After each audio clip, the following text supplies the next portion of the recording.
জি। আউযু বিল্লাহি মিনাশ শাইতানির রাজিম। বিসমিল্লাহির রহমানির রহিম।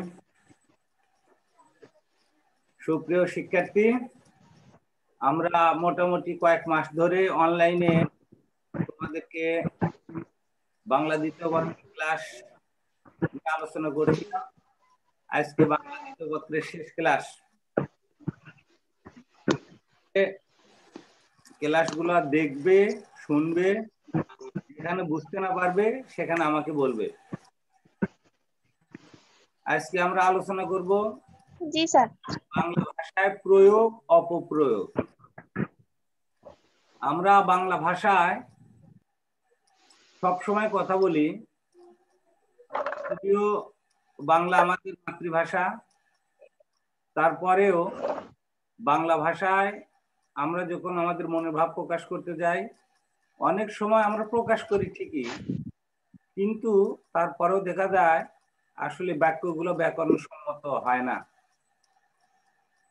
কি কি কারণে আমাদের বাক্যে ভুল থাকে, এই বিষয়গুলো নিয়ে আজকে আমরা আলোচনা করব।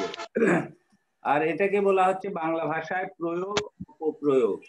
আমরা যেগুলো প্রয়োগ করি আসলে ওগুলো অপপ্রয়োগ হয়ে যায়, ওগুলা সঠিক হয় না, শুদ্ধ বাক্য হয় না।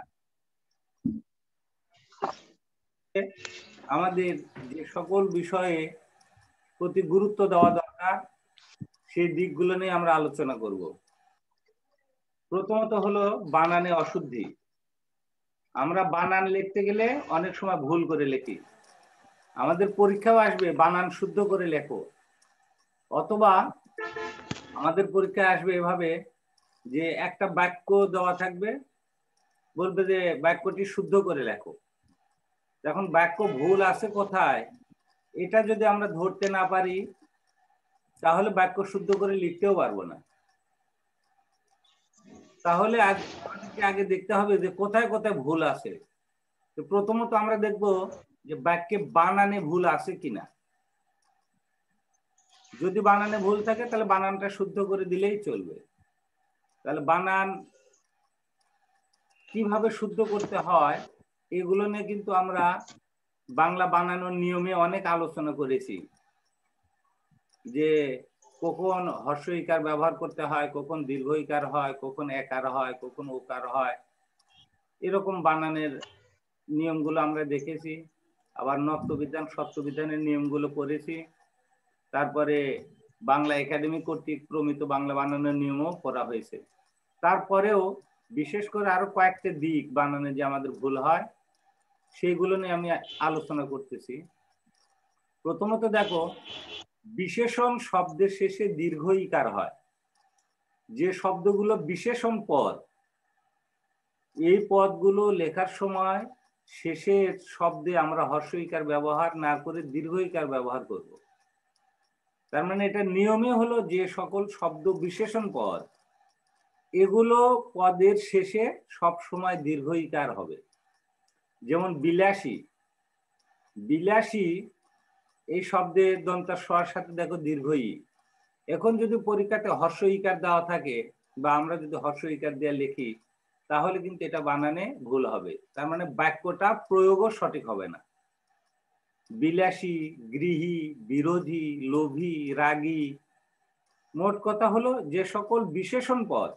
কারণ বিশেষণ পদ কোনগুলো এগুলো কিন্তু আমরা পদের ক্লাসিফিকেশনে পড়ে এসেছি। যখন আমরা পদ কত প্রকার, কি কি, বিশেষণ পদ কাকে বলে, বিশেষণ পদ কত প্রকার, তখন আমরা পড়েছি। তো এখানে আবার সে কথাটাই আমরা মনে করে দিচ্ছি যে যে সকল শব্দ বা যে সকল পদ বিশেষণ পদ, ওই সকল পদ লেখার সময় শেষে আমরা সব সময় দীর্ঘ ইকার ব্যবহার করব, কখনো হর্ষ ইকার ব্যবহার করব না। এই দিকটা আমাদের মনে রাখতে হবে। তা প্রত্যয়যুক্ত শব্দের পদান্তের দীর্ঘ ইকার হয়, দীর্ঘ ইকার হর্ষ ইকার হয়। মানে যে সকল শব্দে সাথে তা প্রত্যয় যুক্ত করা হয়েছে, যে সকল শব্দের সাথে তা প্রত্যয় যুক্ত করা হয়েছে ওই সকল শব্দের পদান্তের দীর্ঘ ইকার হর্ষ ইকার হয়। প্রতিযোগী, এই প্রতিযোগী বানানের দীর্ঘ ইকার আছে। এই প্রতিযোগী সাথে যদি আমরা তা প্রত্যয় যুক্ত করি তখন হয় প্রতিযোগিতা। তখন গড় সাথে যে দীর্ঘ ইকার ছিল এই দীর্ঘ ইকার উঠে যে হর্ষ ইকার হবে। তাহলে দীর্ঘ ইকারের পরিবর্তে হর্ষ ইকার হবে। কেন হবে? আমরা প্রতিযোগীর সাথে তা প্রত্যয় যুক্ত করেছি। তাহলে যে সকল শব্দের সাথে তা প্রত্যয় যুক্ত হয়, মানে শব্দের শেষে তা থাকে সাধারণত, এই সকল শব্দের সবসময় কি হয়? হর্ষ ইকার হবে, দীর্ঘ ইকার না। দেখো, প্রতিযোগিতা, বিরোধিতা, আলাপচারিতা,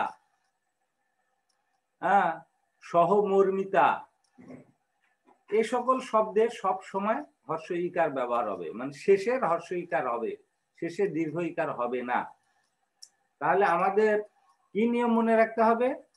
আমরা প্রথমে পড়লাম কি, বিশেষণ শব্দে দীর্ঘ ইকার হবে। 2 নম্বর একটা সূত্র কি, যে সকল শব্দের সাথে তা প্রত্যয় যুক্ত হয় সে সকল শব্দের শেষে হর্ষ ইকার হবে। এই নিয়মগুলো যদি আমরা মনে রাখি তাহলে দেখবো বানানে আর ভুল হবে না। তারপর আরেকটা দেখো, তয় বয় প্রত্যয়। তর সাথে ব ফলা দিয়ে যে প্রত্যয় হয়, এই প্রত্যয় যদি কোনো শব্দের সাথে যুক্ত হয় তাহলে সেই শব্দের শেষে দীর্ঘ ইকার জায়গায় হর্ষ ইকার হবে। দীর্ঘ ইকারের জায়গায় হর্ষ ইকার হবে। যেমন কৃতি, কৃতি বানানে দেখো তর সাথে দীর্ঘ ইকার, কিন্তু তার সাথে যখন তয় বয় এই প্রত্যয় যুক্ত করা হলো তখন তর সাথে আর দীর্ঘ ইকার থাকলো না, হর্ষ ইকার হবে। তাহলে যে সকল শব্দের শেষে দেখবা যে তয় বয় আছে সে সকল শব্দের বানানে হর্ষ ইকার হবে। কৃতিত্ব, মন্ত্রিত্ব, দায়িত্ব, এই সকল বানানে দেখবা সব হর্ষ ইকার দেওয়া। একটা নিয়ম গেল।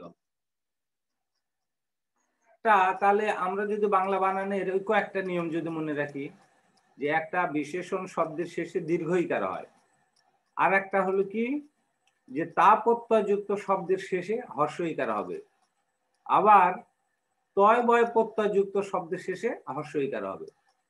এই বানানগুলো যদি আমরা মনে রাখি, এছাড়া বাংলা বানানেতে আমরা দেখছিলাম জাতি বানানের, মানে জাতিবাচক যে সকল শব্দ সে সকল শব্দের শেষে হর্ষ ইকার হয়, আবার ক্রিয়াবাচক শব্দে হর্ষ ইকার হয়। এই যে নিয়মগুলো, মানে বাংলা বানানের যে নিয়মগুলো আছে, আমরা এই নিয়মগুলো যদি আমরা আত্মস্থ করতে পারি, মনে রাখতে পারি, তাহলে আমাদের আর বাংলা বানানে ভুল হবে না। আর বাংলা বানানে যদি ভুল না হয় তাহলে আমরা বাক্যে ব্যবহার করতেও ভুল হবে না। আর একটা দেখো, সম্ভাষণ সূচক শব্দের বানান। যে সকল শব্দ দিয়ে আমরা সম্ভাষণ করি, মানুষকে আহ্বান করি, মানুষকে কোনো কিছু বলে থাকি, সে সকল শব্দের বানানের কি হয়, যে এই সম্ভাষণে পুরুষবাচক শব্দে এ কারের পর মূর্ধন্য স হবে। পুরুষবাচক শব্দে সম্ভাষণ সূচক, সম্ভাষণ সূচক পুরুষ বাক্যের শব্দে এ কারের পর মূর্ধন্য স হয়। যেমন প্রিয় বরেষু, প্রিয়তমেষু, বন্ধু বরেষু, শ্রদ্ধা ভাজনেষু। এই যে আমরা যে কোনো পত্র লেখার আগে এই সকল শব্দগুলো দিয়ে আমরা সম্ভাষণ করে থাকি, বা পত্র লেখার সময় এই সকল শব্দে যে শব্দগুলো দ্বারা আমরা পুরুষদেরকে বুঝাই, মানে পুরুষবাচক শব্দ, এই সকল শব্দের এ কারের পর সব সময় মূর্ধন্য স হবে। এই একটা নিয়ম আমাদেরকে মনে রাখতে হবে, যে শব্দগুলো দিয়ে আমরা, ধরো বিয়ের দাওয়াত দিচ্ছি, ওখানে কিন্তু কাদের আগে লেখা থাকে, তাহলে ওখানে আমরা প্রিয় বরেষু, বন্ধু বরেষু, শ্রদ্ধা ভাজনেষু এ সকল শব্দ আমরা ব্যবহার করে থাকি। কিন্তু অনেক সময় দেখা যায় যে এই প্রিয় বরেষু বানানের দন্ত স দিয়ে লিখি, আসলে দন্ত স হবে না। কেন হবে না? যেহেতু শব্দগুলো হলো পুরুষবাচক শব্দ, তাহলে ছোট্ট একটা কথা, যে সম্ভাষণ সূচক শব্দে পুরুষবাচক শব্দে একারের পর মূর্ধন্য স হয়,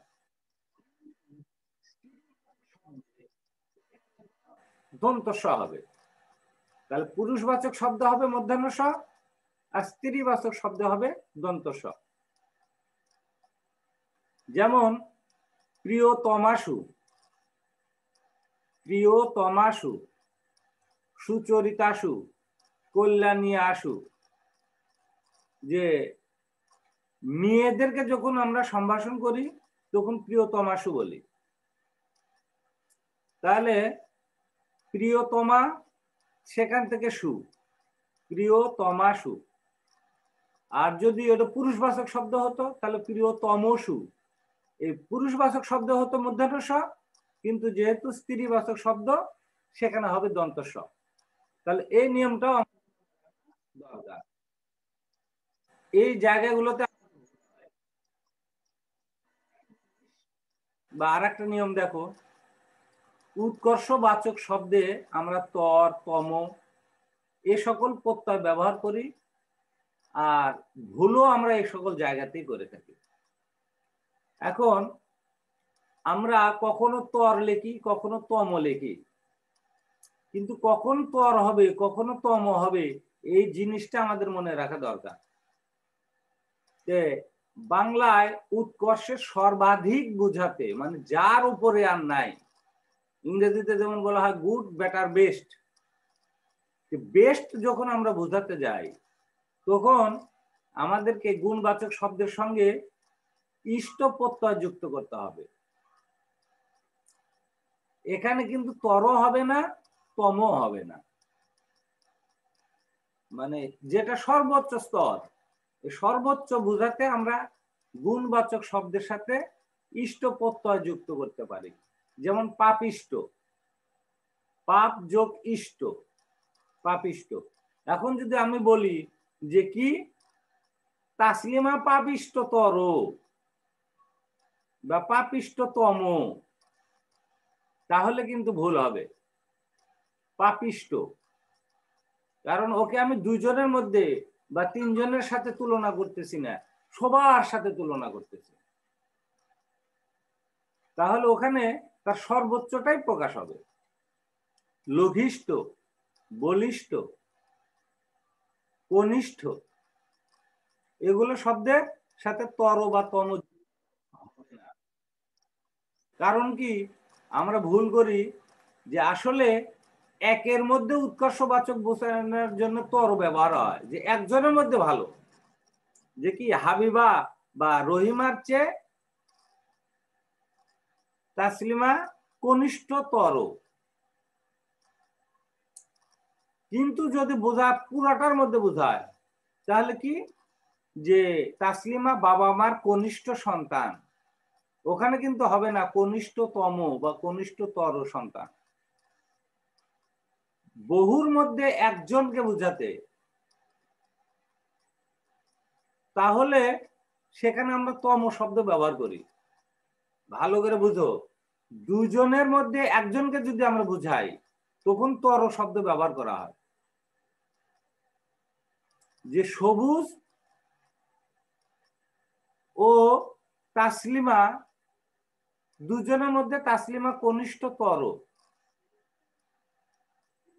তখন আমরা তর লিখতে পারি, মানে দুইজনের মধ্যে একজনকে বোঝাচ্ছি। যদি বহুর মধ্যে বোঝাই তখন তম শব্দ হবে।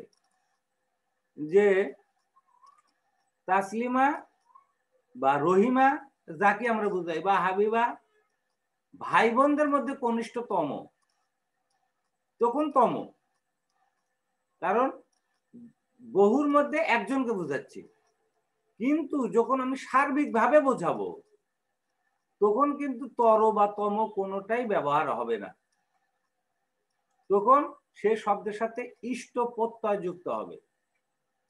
যেমন কি রহিমা বাবা মার কনিষ্ঠ সন্তান,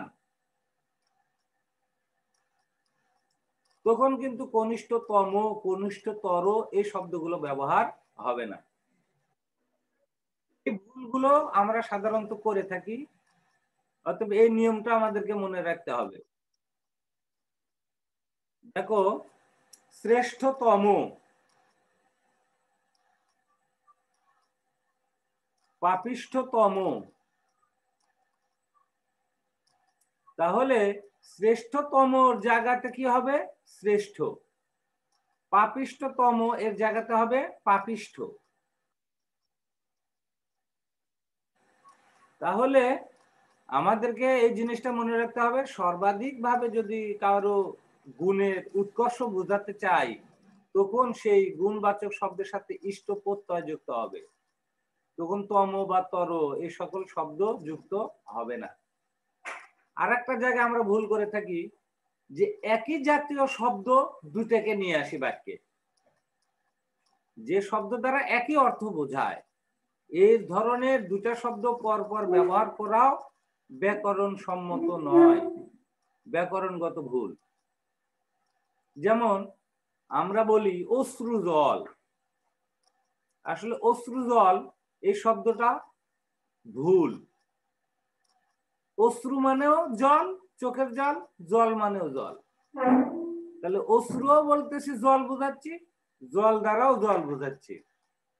তাহলে দুইটা জল একসাথে একই জাতের অর্থ যেহেতু বোঝায়, অতএব দুটো একসাথে ব্যবহার করা ব্যাকরণ সম্মত নয়, এটা ব্যাকরণগত ভুল। তাহলে কি লিখবো? শুধু অশ্রু লিখবো।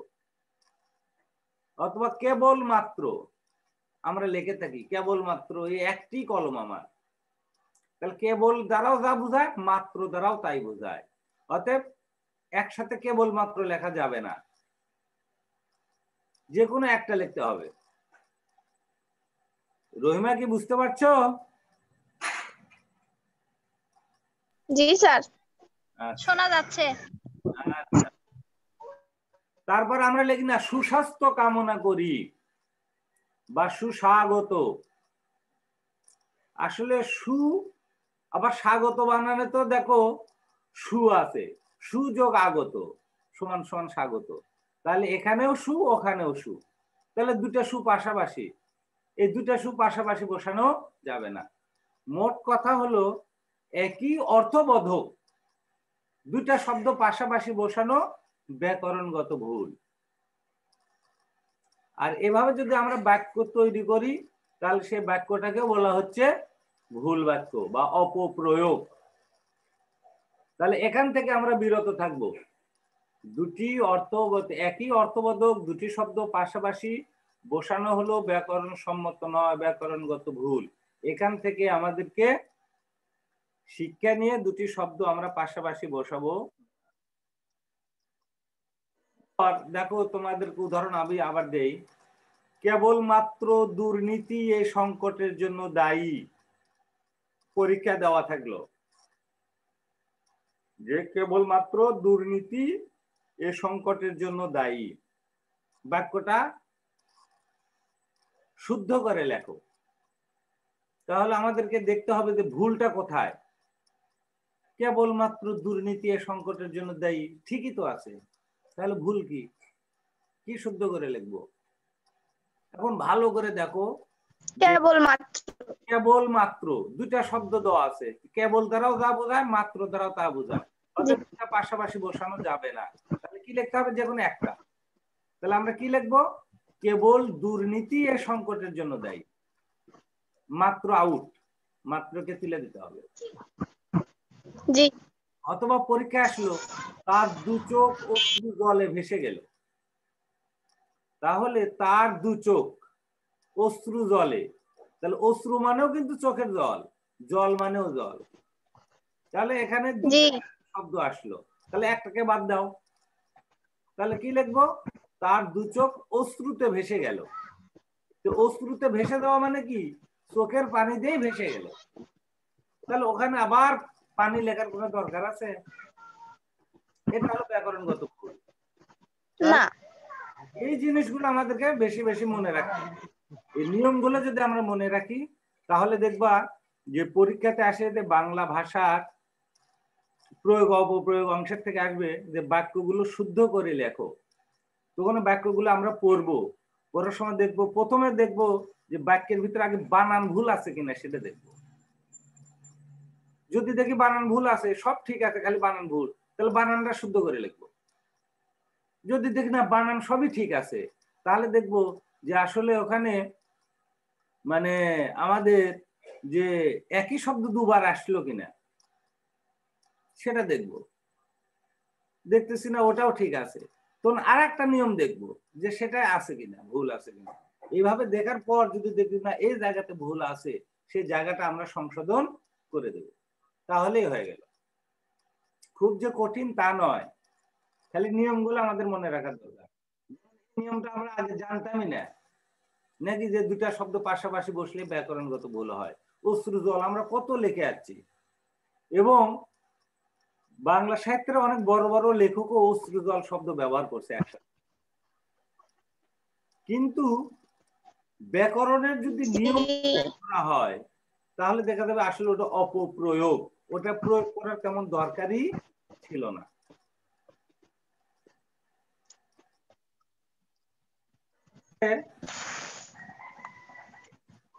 এখানে দেখো ওদের এর আগে বললাম যে সুযোগ আসছে, আবার আবার আর একটা নিয়ে আসলাম, সুযোগ আগত, তাহলে সুস্বাগত। তাহলে সুস্বাগত না লেখে আমরা শুধু লিখবো স্বাগত। আর একটা নিয়ম দেখো, বিশেষ্যের সাথে বিশেষ্যবাচক তা বা ত প্রত্যয়ের অপপ্রয়োগ, এই জিনিসটা আমাদের পরীক্ষায় বেশি বেশি আসে। যে শব্দ বিশেষ্য আবার ওর সাথে আমরা তা প্রত্যয় যুক্ত করে আবার বিশেষ্য করতেছি, বিশেষ্যক আবার কি করে আবার বিশেষ্য করবো? আসলে তা প্রত্যয় এবং তয় বয় এই দুটো প্রত্যয় সাধারণত ব্যবহার করা হয় আমরা পদকে পরিবর্তন করার ক্ষেত্রে। মানে একই শব্দ দেখা যাচ্ছে যে বিশেষণ পদ, এই পদটাকে আমরা আবার বিশেষ্য পদে কিভাবে পরিণত করি বা পরিবর্তন করি, তো সেই নিয়মে দেশে আমরা পড়ি বিশেষণ পদকে যখন আমরা বিশেষ্য পদে পরিণত করব তখন বিশেষণ পদের সাথে তা প্রত্যয় অথবা তয় প্রত্যয় যুক্ত করলেই পদটা বিশেষ্য পদে পরিণত হয়। মানে বিশেষণ পদের সাথে, ভালো করে মনে রাখো, বিশেষণ পদের সাথে যদি আমরা তা প্রত্যয় যুক্ত করি তখন সে পদটা আর বিশেষণ থাকে না, ওই পদ হয়ে যায় বিশেষ্য। অথবা যদি আমরা জ ফলা যুক্ত করি, বিশেষণ পদের সাথে যদি জ ফলা যুক্ত করি তাহলে সে পদটা হয়ে যায় বিশেষ্য। অতএব যখন বিশেষ্য হয়ে যায় তখন তো তাকে আর বিশেষ্য করার দরকারই নাই, তখন সে বিশেষ্য পদের সাথে তা বা ত বয় প্রত্যয় অথবা জ ফলা যুক্ত করাটা ব্যাকরণগত ভুল। যেমন তোমাদেরকে আমি উদাহরণ দিয়ে দেখাই,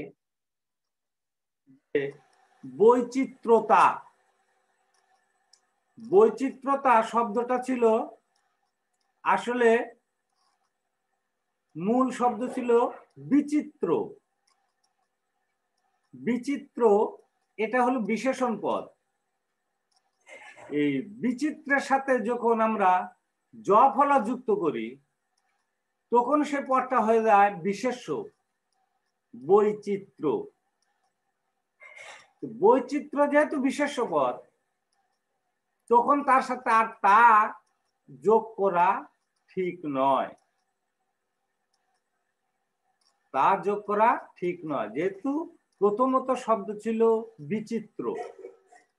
বিচিত্র শব্দের সাথে আমরা জ ফলা যুক্ত করে শব্দ তৈরি বিশেষ্য করলাম বৈচিত্র। বৈচিত্র্যের সাথে আবার তা প্রত্যয় যুক্ত করে তাহলে তো বৈচিত্রতা হলো। আসলে তা প্রত্যয় যুক্ত করি আমরা বিশেষ্য বানানোর জন্য, কিন্তু আমি তো জ ফলা দিয়ে বিশেষ্য বানিয়ে নিলাম, আবার তাকে আমরা তা প্রত্যয় কেন যুক্ত করব? তার চেয়ে যদি আমরা এভাবে লিখতে পারি বিচিত্রতা। বিচিত্র শব্দ হলো, ভালো করে মনে রাখো, বিচিত্র শব্দ হলো বিশেষণ পদ, তার সাথে আমরা তা প্রত্যয় যুক্ত করে বিচিত্রতা তৈরি করতে পারি, তাহলে ঠিক আছে। কিন্তু বিচিত্র শব্দের সাথে আগে জ ফলা যুক্ত করে বৈচিত্র্য বানালাম, তার সাথে আবার ত প্রত্যয় যুক্ত করলাম, তাহলে কিন্তু হবে না। এই জায়গায় কি বুঝতে পারছো তোমরা? স্যার আর একবার বলেন। আমি বলতেছি যে আমাদের শব্দ বিচিত্র হলো বিশেষণবাচক শব্দ। তাহলে বিশেষণবাচক শব্দকে যখন আমরা বিশেষ্যবাচক করতে যাব, তখন তার আমরা দুটো উপায় আছে। একটা হলো তা প্রত্যয় যুক্ত করে অথবা জ ফলা যুক্ত করে।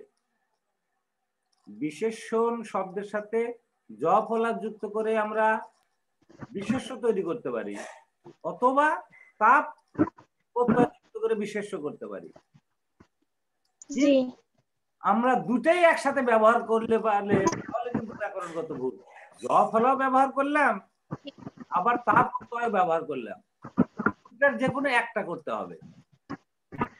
তাহলে বিচিত্র শব্দের সাথে আমরা তা প্রত্যয় যুক্ত করে বিচিত্রতা এটা তৈরি করতে পারি বিশেষ্য হিসেবে, কিংবা বিচিত্র শব্দের সাথে জ ফলা যুক্ত করে বৈচিত্র্য শব্দ তৈরি করতে পারি, এটা বিশেষ্য।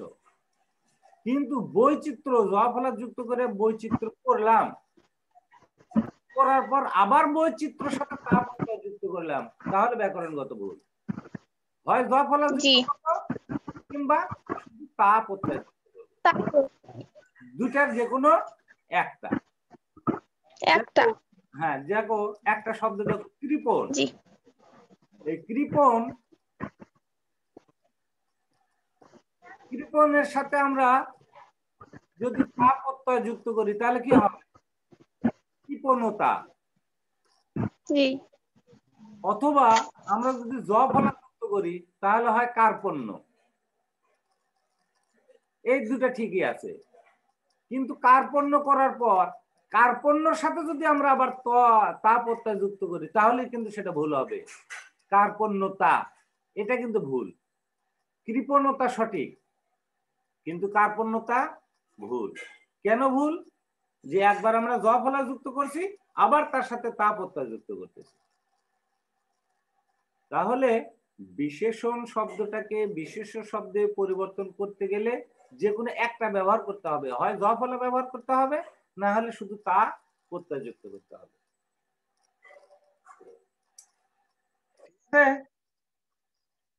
জি স্যার। ওই রকম দেখো দারিদ্রতা, মূল শব্দ ছিল দরিদ্র, তাহলে দরিদ্রর সাথে আমরা কি করলাম? জ ফলা যুক্ত করলে হয় দারিদ্র, অথবা তা প্রত্যয় যুক্ত করলে দরিদ্রতা। কিন্তু আমরা পরীক্ষায় লিখি সাধারণত দারিদ্রতা। এই দারিদ্রতাটাই হলো ভুল। লিখতে হবে দরিদ্রতা অথবা লিখতে হবে দারিদ্র। দিচ্ছি, দেশের দারিদ্রতা দূর করতে হবে। তাহলে এখানে ভুল কোথায়? দারিদ্রতা। দারিদ্রতা। তাহলে কি হবে? তা কেটে দাও, তাহলে দেশের দারিদ্র দূর করতে হবে, অথবা দরিদ্রতা দূর করতে হবে। দেশের দরিদ্রতা দূর করতে হবে, দারিদ্রতা নয়। দরিদ্রতা দূর করতে হবে, কারণ শব্দটা ছিল দরিদ্র। দরিদ্রের সাথে আমরা তা প্রত্যয় যুক্ত করলে হয় দরিদ্রতা। কিন্তু দরিদ্রের সাথে আমরা একবার জ ফলা যুক্ত করে ওখানে দারিদ্র বানালাম, তারপরে আবার তা প্রত্যয় যুক্ত করে দারিদ্রতা বানালাম, তাহলে হবে না। যে কোনো একটা করতে হবে। তার কবিতার মাধুর্যতা নেই, এটা ভুল। তার কবিতায় মাধুর্য নেই, অথবা মধুরতা নেই। কারণ মাধুর্যতা শব্দটা আছে মধুর থেকে। মধুর সাথে জ ফলা যুক্ত করলে হয় মাধুর্য, আর মাধুর্যের সাথে যদি তা যুক্ত করি তাহলে মাধুর্যতা হয়। তাহলে একবার জ ফলা আবার তা দুইটা করা যাবে না। এখানে বলতে মধুরতা, মধুর সাথে তা প্রত্যয় যুক্ত করলে মধুরতা। তাহলে এবার দেখতে পারো তার কবিতায় মধুরতা নেই, কিন্তু মাধুর্যতা নেই, এটা লেখা যাবে যাবেন। আচ্ছা, তারপরে বাংলা বাক্যে লিঙ্গ ব্যবহারের প্রয়োগ। আমরা যে লিঙ্গ ব্যবহার করি এই জায়গাতেও আমরা ভুল করি। স্ত্রীবাচক শব্দের জন্য স্ত্রীবাচক বিশেষণ ব্যবহার না করা ব্যাকরণের নিয়ম শুদ্ধ নয়। অতএব আমার শব্দটা যদি স্ত্রীবাচক শব্দ হয় তাহলে সেখানে যে বিশেষণবাচক শব্দ সেটাও আমাদেরকে স্ত্রীবাচকই করতে হবে। তাহলে শব্দ যদি স্ত্রীবাচক হয় তার বিশেষণও স্ত্রীবাচক হবে। শব্দ যদি পুংবাচক হয় তাহলে তার বিশেষণও পুরুষবাচকই হবে। যেমন দেখো, রহিমার মতো বুদ্ধিমান বালিকা এই গ্রামে নেই। রহিমার মতো বুদ্ধিমান বালিকা এই গ্রামে নেই। এখানে আমাদের ভুল দেখো, কোথায়? বুদ্ধিমান। এখানে কি হবে? বুদ্ধিমতী। যেহেতু রহিমা হলো একটা মেয়ে, রহিমা যেহেতু মেয়ে, সে বুদ্ধিমান হতে পারে না। বুদ্ধিমান হলো পুরুষবাচক শব্দ। এখানে কি হবে? স্ত্রীলিঙ্গবাচক শব্দ ব্যবহার করতে হবে, বুদ্ধিমতী। এই মহান মহিলার শ্রদ্ধা জানাই। এই মহান মহিলার স্মৃতি শ্রদ্ধা জানাই। এখানে দেখো মহিলা শব্দ যেহেতু আছে তাহলে মহান শব্দ হবে না। এ কার শব্দ হচ্ছে? সাউন্ড বন্ধ করো। তাসলিমা রহিমা দুজনের একজন। তাহলে মহিলা শব্দ যেহেতু আসছে তাহলে মহান হলো পুংলিঙ্গবাচক শব্দ। এখানে মহান শব্দ ব্যবহার করা ব্যাকরণ শুদ্ধ নয়। তাহলে কি হবে? মহানের স্ত্রীলিঙ্গবাচক শব্দ কি? মহীয়সী। তাহলে এই মহীয়সী মহিলার স্মৃতির প্রতি শ্রদ্ধা জানাই। তাহলে এই জিনিসগুলো আমাদেরকে ভালোভাবে মনে রাখতে হবে যে ওখানে যদি মেয়ে বোঝায় তাহলে তার বিশেষণও হবে স্ত্রীলিঙ্গবাচক শব্দ দিয়েই। কিশোর বালিকা, আসলে কিশোর বালিকা হবে না, কিশোরী বালিকা। যেহেতু বালিকা এটার স্ত্রীলিঙ্গবাচক শব্দ, অতএব ওখানে কিশোর পুংলিঙ্গবাচক শব্দ হবে না, ওখানে হবে স্ত্রীলিঙ্গবাচক শব্দ কিশোরী। তরুণী বালিকা, কিন্তু আমরা যদি লিখি তরুণ বালিকা তাহলে কিন্তু ভুল। বালিকা যেহেতু মানে স্ত্রীলিঙ্গবাচক শব্দ, অতএব ওখানে তরুণী ব্যবহার করতে হবে। এই জিনিসগুলো আমাদের করতে হবে। আর একটা নিয়ম, বহু বচনের অপপ্রয়োগ। আমরা একই সাথে দুটা বহু বচন ব্যবহার করে থাকি, যেটা ব্যাকরণগত ভুল।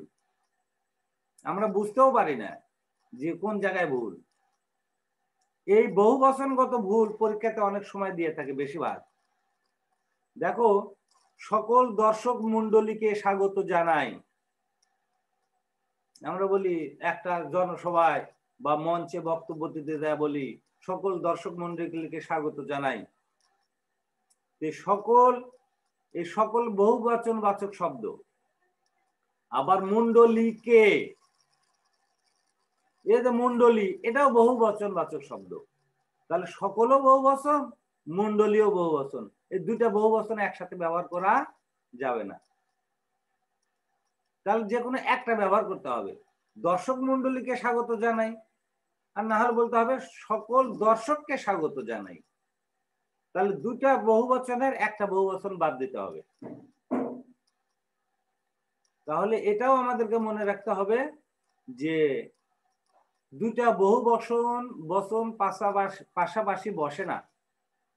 যেমন আমরা বলি সকল ছাত্রগণ পাঠে মনোযোগী নয়, তাহলে সকল কিন্তু দ্বারা বহু বচন বোঝাচ্ছে, আবার গণ দ্বারাও বহু বচন বোঝায়। তাহলে দুটা বহু বচন হয়ে গেল।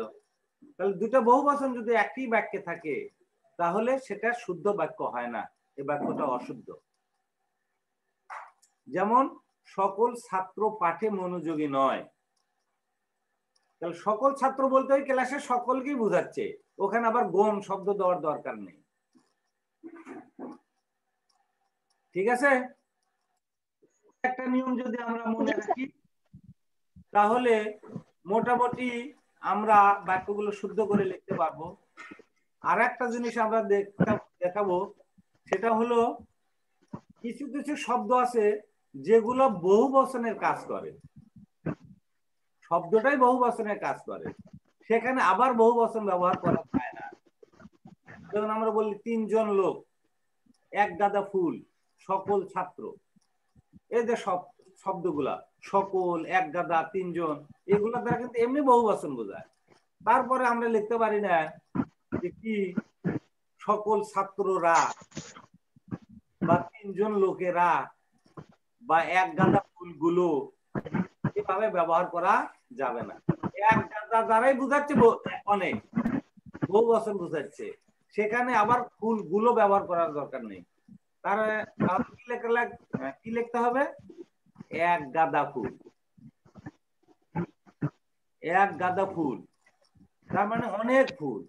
কিন্তু 1 গাদা ফুল আবার গুলো যদি দেই তাহলে ব্যাকরণগত ভুল। 1 গাদা দ্বারাই বহু বচন বোঝায়, আবার ফুল গুলো দেওয়ার দরকার নেই।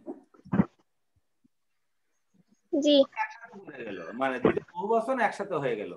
অতএব একই বাক্যে দুটো বহু বচন গ্রহণযোগ্য নয়, যে কোনো একটা বহু বচন ব্যবহার করতে হবে। আবার ওদের শব্দ যদি স্ত্রীলিঙ্গবাচক হয় তাহলে বিশেষণ স্ত্রীলিঙ্গবাচক হবে, এটাও আমাদেরকে মনে রাখতে হবে, তাহলে আর ভুল হবে না। আবার একই অর্থবোধক দুটা শব্দ পাশাপাশি বসানো যাবে না। এই নিয়মগুলো যদি আমরা মনে রাখি তাহলে দেখব যে আমরা বাক্যগুলো শুদ্ধ করে লিখতে পারবো, বা বাক্যে কোথায় ভুল আছে এটা আমরা ধরতে পারবো। তাহলে এখানে 5টা নাম্বার তোমাদের পরীক্ষায় থাকবে, এই 5টা নাম্বার পাওয়া কঠিন হবে না। ঠিক আছে? জি স্যার। তোমাদের বইতে দেখবা যে বাক্য শুদ্ধ করে লেখো, নিজের আগে চর্চা করতে যা দেখবা যে কোথায় কোথায় তুমি ভুল ধরতে পারো কিনা। তবে চর্চা করলেই তোমরা ভুলগুলো ধরতে পারবে। আজকের মনে এটা এখানেই শেষ, বাংলা দ্বিতীয় পত্রের ক্লাসও শেষ। এরপরে যদি কোথাও কোনো সমস্যা থাকে তুমি আমাদেরকে বললে আমি হয়তো সেই ক্লাসটা আবার নিব। আর এরপরে আমি তোমাদের বাংলা কবিতায় বিভীষণের প্রতি মেঘনাদ এই কবিতা নিয়ে আলোচনা করব সামনের ক্লাসে। ভালো থাকো। আসসালামু আলাইকুম। ওয়ালাইকুম আসসালাম।